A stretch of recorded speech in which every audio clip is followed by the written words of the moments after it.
महाराणा प्रताप सिंह उदयपुर मेवाड़ में सिसोदिया राजवंश के राजा थे। उनका नाम इतिहास में वीरता और दृढ़ प्रण के लिए अमर है। उन्होंने कई सालों तक मुगल सम्राट अकबर के साथ संघर्ष किया।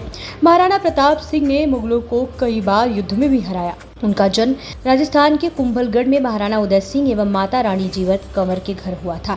1576 के हल्दीघाटी युद्ध में 20,000 राजपूतों को साथ लेकर राणा प्रताप ने मुगल सरदार राजा मानसिंह के 80,000 की सेना का सामना किया। शत्रु सेना से घिर चुके महाराणा प्रताप को झाला मानसिंह ने अपने प्राण देकर बचाया और महाराणा को युद्ध भूमि छोड़ने के लिए बोला। शक्ति सिंह ने अपना अश्व देकर महाराणा को बचाया। प्रिय अश्वचेतक की भी मृत्यु हुई। यह युद्ध तो केवल एक दिन चला, परंतु इसमें 17,000 लोग मारे गए। मेवाड़ को जीतने के लिए अकबर ने सभी प्रयास किए। महाराणा की हालत दिन प्रतिदिन चिंतित हुई। 25,000 राजपूतों को 12 साल तक चले उतना अनुदान देकर मामा कटभामा शाह भी अमर हुआ। महाराणा प्रताप का जन्म कुंभलगढ़ दुर्ग में हुआ था। महाराणा प्रताप की माता का नाम जयवंता बाई था, जो पाली के सोनगरा अखेराज की बेटी थी। महाराणा प्रताप को बचपन में कीका के नाम से पुकारा जाता था। महाराणा प्रताप का राज्याभिषेक गोगुंदा में हुआ।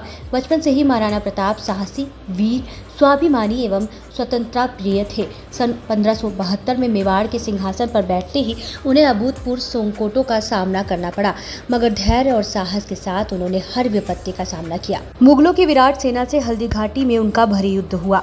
वहां उन्होंने जो पराक्रम दिखाया वह भारतीय इतिहास में अद्वितीय है। उन्होंने अपने पूर्वजों की मान मर्यादा की रक्षा की और प्रण किया कि जब तक अपने राज्य को मुक्त नहीं करवा लेंगे तब तक राज सुख का उपभोग नहीं करेंगे। तब से वह भूमि पर सोने लगे। वह अरावली के जंगलों में कष्ट सहते हुए भटकते रहे, परंतु उन्होंने मुगल सम्राट की अधीनता स्वीकार नहीं की। उन्होंने अपनी मातृभूमि की रक्षा के लिए अपने जीवन अर्पण कर दिया। महाराणा प्रताप को बचपन में ही ढाल तलवार चलाने का प्रशिक्षण दिया जाने लगा, क्योंकि उनके पिता उन्हें अपनी तरह कुशल योद्धा बनाना चाहते थे। बालक प्रताप ने कम उम्र में ही अपने अदम्य साहस का परिचय दे दिया था। जब वो बच्चों के साथ खेलने निकलते तो बात बात में दल का गठन कर लेते थे। दल के सभी बच्चों के साथ साथ वो ढाल तलवार का अभ्यास भी करते थे, जिससे वो हथियार चलाने में पारंगत हो गए थे। धीरे धीरे समय बीतता गया। दिन महीनों में और महीने सालों में परिवर्तित हो गए।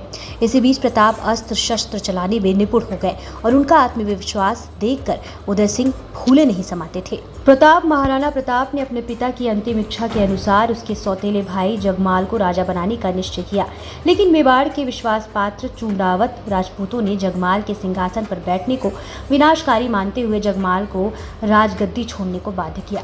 जगमाल सिंहासन को छोड़ने का इच्छुक नहीं था, लेकिन उसने बदला लेने के लिए अजमेर जाकर अकबर की सेना में शामिल हो गया और उसके बदले उसको जहाजपुर की जागीर मिल गई। इस दौरान राजकुमार प्रताप को मेवाड़ के 54वें शासक के साथ महाराणा का खिताब मिला। महाराणा प्रताप के काल में दिल्ली पर अकबर का शासन था और अकबर की नीति हिंदू राजाओं की शक्ति का उपयोग कर दूसरे हिंदू राजा को अपने नियंत्रण में लेना था। 1567 में जब राजकुमार प्रताप को उत्तराधिकारी बनाया गया, उस वक्त उनकी उम्र केवल 27 वर्ष थी और मुगल सेनाओं ने चित्तौड़ को चारों ओर से घेर लिया था। महाराणा प्रताप ने वीरता का जो आदर्श प्रस्तुत किया वह अद्वितीय है। उन्होंने जिन परिस्थितियों में संघर्ष किया वे वास्तव में जटिल थी, पर उन्होंने हार नहीं मानी। यदि राजपूतों को भारतीय इतिहास में सम्मानपूर्ण स्थान मिल सका तो इसका श्रेय मुख्यतः राणा प्रताप को ही जाता है। उन्होंने अपनी मातृभूमि को न तो परतंत्र होने दिया, ना ही कलंकित।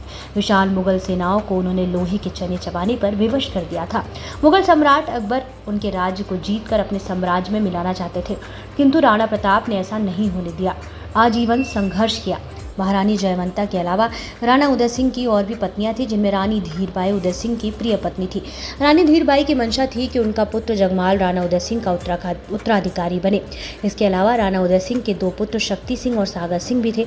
इनमें भी राणा उदय सिंह के बाद राजगद्दी संभालने की मंशा थी, लेकिन प्रजा और राणा जी दोनों ही प्रताप को ही उत्तराधिकारी के तौर पर मानते थे। इसी कारण यह तीनों भाई प्रताप से घृणा करते थे। महाराणा प्रताप का कद 7.5 फुट एवं उनका वजन 110 किलोग्राम था। उनके सुरक्षा कवच का वजन 72 किलोग्राम और भाले का वजन 80 किलो था। कवच, भाला, ढाल और तलवार आदि को मिलाए तो वे युद्ध में 200 किलोग्राम से भी ज्यादा वजन उठाए लड़ते थे। आज भी महाराणा प्रताप का कवच, तलवार आदि वस्तुएं उदयपुर राजघराने के संग्रहालय में सुरक्षित रखे हुए हैं। हल्दीघाटी का युद्ध। हल्दी घाटी का युद्ध भारत के इतिहास की एक मुख्य कड़ी है। यह युद्ध 18 जून 1576 को लगभग 4 घंटों के लिए हुआ, जिसमें मेवाड़ और मुगलों में घमासान युद्ध हुआ था। महाराणा प्रताप की सेना का नेतृत्व एकमात्र मुस्लिम सरदार हाकिम खान सूरी ने किया और मुगल सेना का नेतृत्व मान सिंह तथा आसफ खान ने किया था। इस युद्ध में कुल 20,000 महाराणा प्रताप के राजपूतों का सामना अकबर की कुल 80,000 मुगल सेना के साथ हुआ था, जो कि एक अद्वितीय बात है। कई मुश्किलों संकटों का सामना करने के बाद भी महाराणा प्रताप ने हार नहीं मानी और अपने पराक्रम को दर्शाया। इसी कारणवश आज उनका नाम इतिहास के पन्नों पर चमक रहा है। कुछ इतिहासकार कुछ ऐसा मानते हैं कि हल्दी घाटी के युद्ध में कोई विजय नहीं हुआ, परंतु अगर देखें तो महाराणा प्रताप की ही विजय हुई है। अपनी छोटी सेना को छोटा न समझकर अपने परिश्रम और दृढ़ संकल्प से महाराणा प्रताप की सेना ने अकबर की विशाल सेना के छक्के छुड़ा दिए और उनको पीछे हटने के लिए मजबूर कर दिया। घोड़ा चेतक। महाराणा प्रताप की वीरता के साथ साथ उनके घोड़े चेतक की वीरता भी विश्वविख्यात है। चेतक बहुत ही समझदार और वीर घोड़ा था, जिसने अपनी जान दांव पर लगाकर 26 फुट गहरे दरिया से कूदकर महाराणा प्रताप की रक्षा की थी। हल्दी घाटी में आज भी चेतक का मंदिर बना हुआ है। राजस्थान के कई परिवार अकबर की शक्ति के आगे घुटने टेक चुके थे, किंतु महाराणा प्रताप अपने वंश को कायम रखने के लिए संघर्ष करते रहे और अकबर के सामने आत्मसमर्पण नहीं किए। जंगल जंगल भटकते हुए तृणमूल व घास पात की रोटियों में गुजर बसर कर पत्नी व बच्चे को विकराल परिस्थितियों में अपने साथ रखते हुए भी उन्होंने कभी धैर्य नहीं खोया। पैसे के अभाव से सेना के टूटते हुए मनोबल को पुनर्जीवित करने के लिए दानवीर भामाशाह ने अपना पूरा खजाना समर्पित कर दिया। तो भी महाराणा प्रताप ने कहा कि सैन्य आवश्यकताओं के अलावा मुझे आपके खजाने की एक पाई भी नहीं चाहिए। अकबर के अनुसार महाराणा प्रताप के पास साधन सीमित थे, किंतु फिर भी वो झुका नहीं, डरा नहीं। महाराणा प्रताप का हल्दी घाटी के युद्ध के बाद का समय पहाड़ों और जंगलों में व्यतीत हुआ। अपनी पर्वतीय युद्ध नीति के द्वारा उन्होंने अकबर को कई बार मात दी। यद्यपि जंगलों और पहाड़ों में रहते हुए महाराणा प्रताप को अनेक प्रकार के कष्टों का सामना करना पड़ा, किंतु उन्होंने अपने आदेशों को नहीं छोड़ा। महाराणा प्रताप के मजबूत इरादों ने अकबर के सेना नायकों के सभी प्रयासों को नाकाम बना दिया। उनके धैर्य और साहस का ही असर था कि 30 वर्ष के लगातार प्रयास के बावजूद अकबर महाराणा प्रताप को बंदी ना बना सका। महाराणा प्रताप का सबसे प्रिय घोड़ा चेतक था, जिसने अंतिम सांस तक अपने स्वामी का साथ दिया था।